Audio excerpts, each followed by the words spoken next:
Hello दोस्तों, आप सभी कैसे हैं। उम्मीद है आप सभी लोग अच्छे होंगे।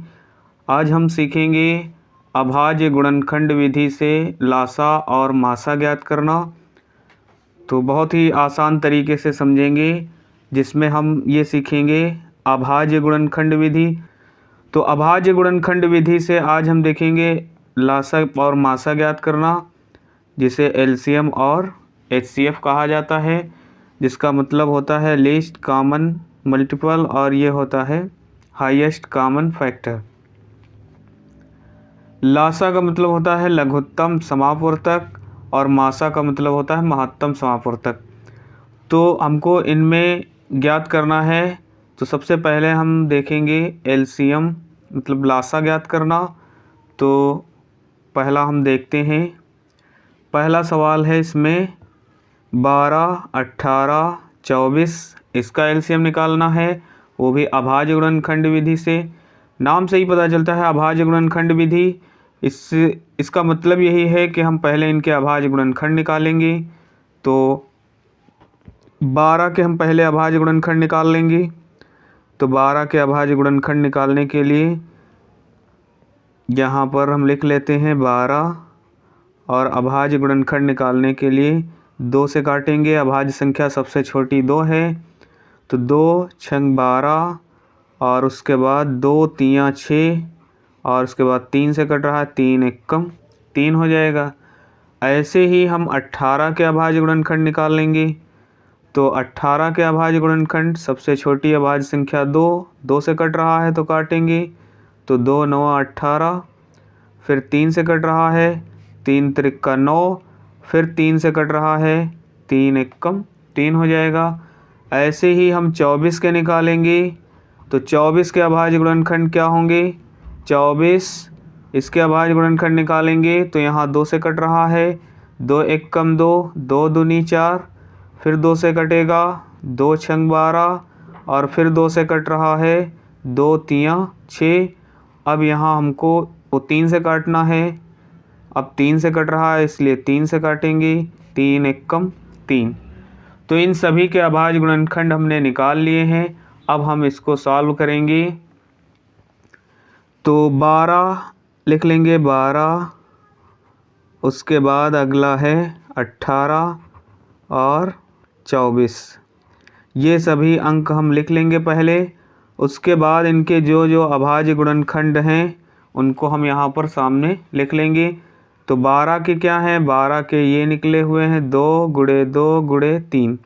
हम लिख लेंगे 2 गुणे 2 गुणे 3। उसके बाद 18 के देखेंगे क्या क्या हैं। तो 2 गुणे 3 गुणे 3 है, 2 गुणे 3 गुणे 3। उसके बाद 24 के 2 गुणे 2 गुणे 2 गुणे 3। अब इनको हम गुणा करके चेक कर लेते हैं। अगर कुछ छोटा होता है तो इसके बराबर नहीं आएगा। जैसे 2 दूनी 4 तियाँ 12 आ रहा है, 2 तियाँ 6 त्रिक 18 आ रहा है, 2 दूनी 4 दूनी 8 त्रिक 24। मतलब कोई अंक छोटा नहीं हुआ है। अब यहाँ पर हमको क्या करना है, बहुत अच्छे से समझना है। यहाँ पर इसमें हमको एलसीएम बताना है, इसलिए इसमें हमको देखना क्या होता है, जो ज़्यादा बार आया होता है उसको हम लिखते हैं। तो यहाँ पर हम पहले देखते हैं कितने प्रकार के हैं। 2 हैं और 3 हैं। इन सभी में 2 और 3 है और कोई अंक इसमें नहीं दिखता है। तो पहले हम देखेंगे कि 2 कितनी बार आया है, ज़्यादा से ज़्यादा बार किस में आया है। तो 12 के लिए तो 2 आया है, 1 और 2 बार आया है। 18 में 2 एक ही बार आया है। 24 में 2 1 2 3, 24 में आया है 2 3 बार, मतलब सबसे ज़्यादा बार इसमें आया हुआ है। तो जो ज़्यादा बार आया होता है जिसमें, वो वाला हम लिख लेते हैं। एलसीएम में हमको वही लिखना होता है जो ज़्यादा बार आया होता है। तो 2 यहाँ पर तो 2 ही बार आया है, लेकिन यहाँ पर 1 बार आया है और सबसे ज़्यादा बार 3 बार इसमें आया है, इसलिए इसको हम पहले यहाँ पर लिख लेंगे 2 गुणे 2 गुणे 2। और ये सब कुछ नहीं लिखा जाएगा, ज़्यादा बार जो आता है वो लिखा जाता है। फिर गुणे में अगला अंक है 3। तो 12 में 3 केवल 1 बार आया है। 18 में 3 आया है 2 बार और 24 में 3 आया है 1 बार। तो ज़्यादा बार किस में आया है? 18 में। तो ये कितनी बार आया है? 2 बार। तो ये ज़्यादा है, इसमें तो 1 ही बार है, इसमें भी 1 ही बार है, लेकिन इसमें 2 बार आया है, इसलिए इन दोनों को लिखेंगे। तो 3 गुणे 3 हो जाएगा। यहाँ आगे लिख सकते हैं LCM। अब इनका आपस में गुणा कर लेंगे और हमको इसका आंसर मिल जाएगा। तो 2 दूनी 4, इनका गुणा करने पर 4 मिला। अब 4 का गुणा फिर इनसे होगा। तो 2 दूनी 4 दूनी 8 त्रिक 24 तियाँ 72।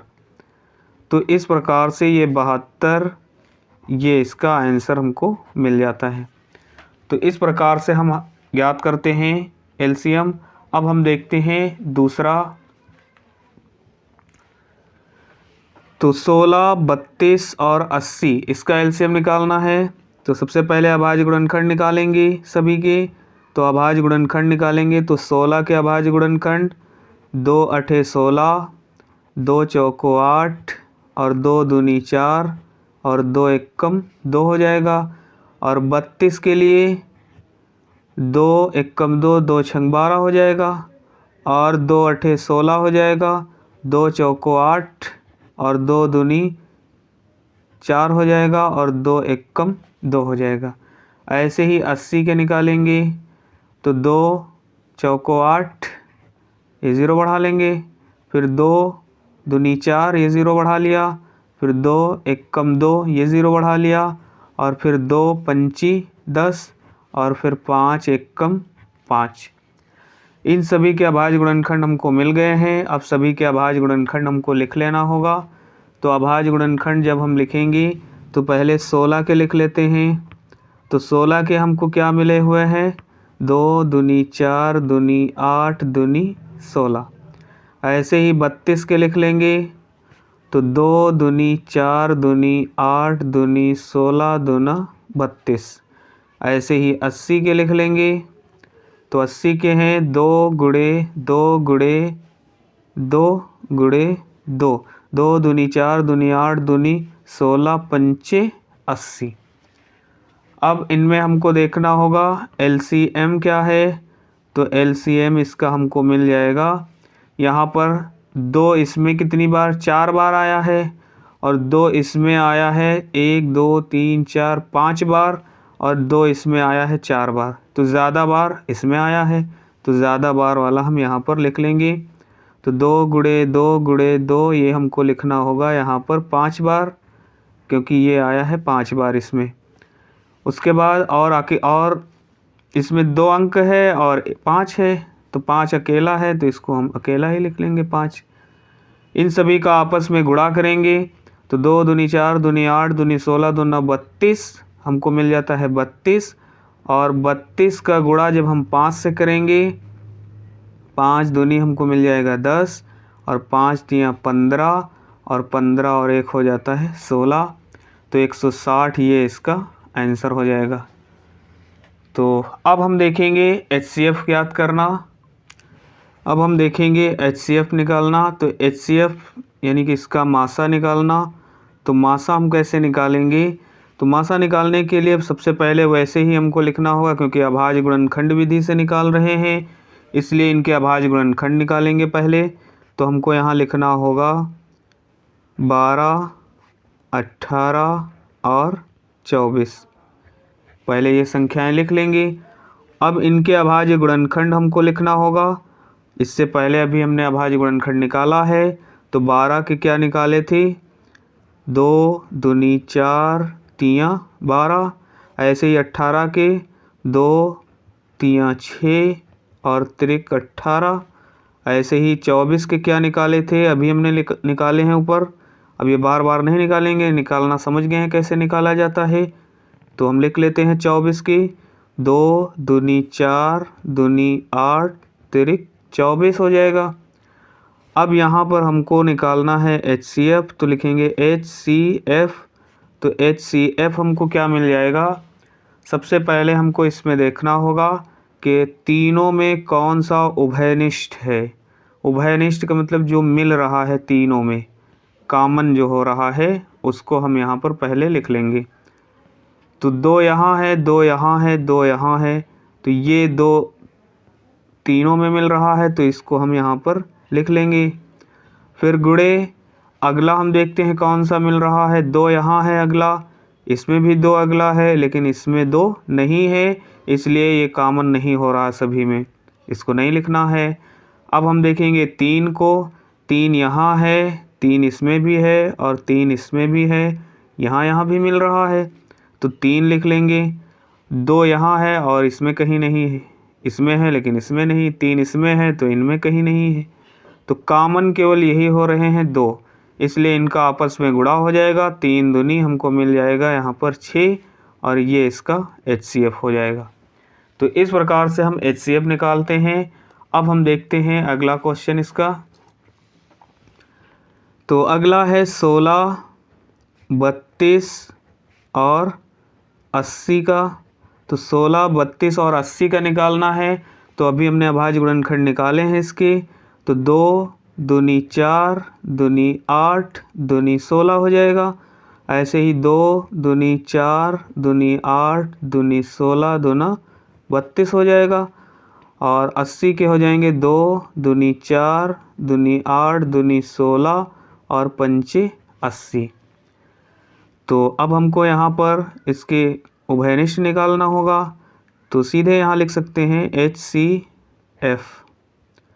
तो HCF इसका क्या हो जाएगा, ये 2 मिल रहा है तो ये 2 लिख लेंगे, गुणे ये वाले 2 भी मिल रहे हैं देखो यहाँ पर, इसलिए ये 2 भी लिख लेंगे, गुणे 1 2 और यहाँ पर देखो मिल रहा है, इसलिए 2 एक बार और लिखेंगे। और यहाँ 2 एक बार और मिल रहा है, इसलिए गुणे में 1 2 और लिख लेंगे।